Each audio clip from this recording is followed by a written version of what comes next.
Diputado, periodista, escritor, estamos en línea con Fernando Iglesias, el licenciado Fernando Iglesias, que acaba de presentar su libro La grieta y los cierres y los cierres de grietas.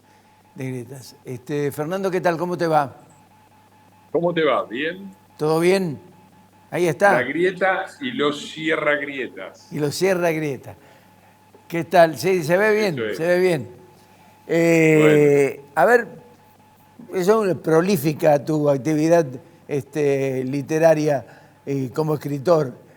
Este, ¿A dónde apunta concretamente? bueno, es un debate con quienes creen que la grieta, que es algo que efectivamente sufre el país, se puede cerrar unilateralmente por mera buena voluntad, simplemente mediante declaraciones y sin tomar en cuenta lo que hace el que está del otro lado. Eh, yo creo que la grieta se ha transformado en una especie de trinchera donde quienes defendemos al país productivo, a las instituciones, a la justicia, al orden civil, nos hemos parapetado en esa trinchera en que se ha transformado la grieta y que si la abandonáramos no iríamos hacia un país como Uruguay, sino más bien hacia Venezuela, es decir, los muchachos nos pasarían por arriba. Ujú. Si todavía este país no es Venezuela, es porque muchos nos hemos puesto del otro lado de quienes han creado la grieta. Y yo en el libro hago también un análisis histórico, porque todo esto no es original, empieza con el peronismo. El primer capítulo dice, mi mamá tenía razón, porque mi mamá decía siempre que a ella no le interesaba la política, pero era antiperonista, porque el peronismo había dividido a la familia. Yo creo lo mismo y lo planteo en el libro. Fernando, vos que sos un estudioso de la historia, eh, digo, las antinomias no son actuales, es decir, siempre existieron, con tanta voracidad como ahora o no. Mirá, las antinomias están bien, forman parte de la mecánica democrática. También hay antinomias entre demócratas y republicanos en los Estados Unidos, socialdemócratas y conservadores en Europa. Lo específico de la Argentina es que esto es una grieta. Está empezando a pasar en otros lugares del mundo, pero en Argentina es muy claro desde la aparición del peronismo. En el país ha habido de todo, ha habido masacres, ha habido guerras, ha habido guerras civiles, ha habido un montón pero nunca, nunca la política había dividido a las familias y eso empezó con el peronismo. Eso empezó con el peronismo y empezó con el peronismo por una razón muy simple, que el peronismo se cree el representante único del pueblo y de la patria. Ellos creen que si vos crees que vos sos el pueblo y sos la patria, los otros son el antipueblo y el antipatria. Así de sencillo.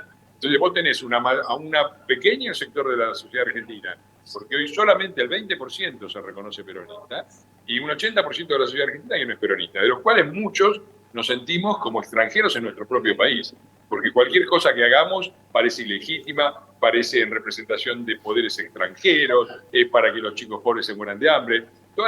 Eso es lo que abre la grieta. Y eso no se puede cerrar si del otro lado no tenés un mínimo de racionalidad republicana y democrática y civil.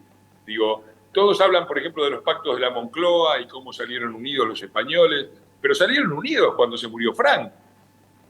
Franco ganó la guerra en 1939 y los pactos de la Moncloa fueron después de la muerte de Franco en 1975. ¿Por qué no cerraron la grieta y hicieron los pactos de la Moncloa con Franco? Porque no se podía con Franco. Primero había que tenía que salir Franco de la escena, y yo creo que el peronismo, no el peronismo, este peronismo autoritario, el peronismo debería ser autocrítica y debería transformarse en lo que vienen prometiendo por lo menos desde 1980, un partido democrático, abierto, que reconoce a los demás.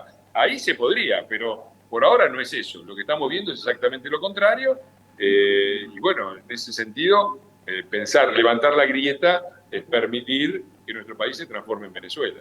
Fernando, ¿crees que hubo intencionalidad dentro del kirchnerismo en provocar la grieta? Yo creo que es una forma de hacer política, es una forma de hacer política autoritaria y totalitaria. No me preocupa tanto ellos, me preocupa a nosotros. El libro está escrito en polémica claramente con las posiciones de Horacio Rodríguez Larreta, como uno de los tantos que proponen este cierre de grietas, podría hablar de otros también, ¿no? Y me parece que esta idea de que cuando alguien dice yo para hacer los cambios voy a necesitar el 70%, lo que está diciendo es que le va a pedir permiso al peronismo. El que construyó este país necesita terminar con todo el sistema corporativo. Y cuando digo el sistema corporativo, no me refiero solamente a los subsidiados y a los que cobran planes sociales. Me refiero al empresariado que vive cazando en el zoológico, del proteccionismo y de los subsidios oficiales y haciendo negocio con el Estado. Me refiero a los gobernadores del norte que han feudalizado sus provincias y viven de la coparticipación federal que pagan las provincias productivas. Me refiero a todo este vasto sistema corporativo que el peronismo ha creado y representa. Porque por eso no se pueden hacer los cambios, no son difíciles de hacer. Porque vos querés reformar la educación y está Baradel, querés reformar la legislación laboral y el tema de los juicios, y tenés a la CGT, a Moyano y a DAE. Querés modificar el problema de la coparticipación federal para que la plata que vaya a las provincias no sirva para crear empleos estatales, sino desarrollo, y tenés a Gildo Infra. Digo, donde vos querés tocar algo del país corporativo que hay que cambiar, tenés al peronismo en contra. Decir, primero tengo que juntar el 70% y después hago los cambios, es no entender que el peronismo representa a él. Nosotros, y yo apoyo la candidatura de Patricia Bullrich, creemos lo contrario. Creemos que la regla democrática es 50% más 1.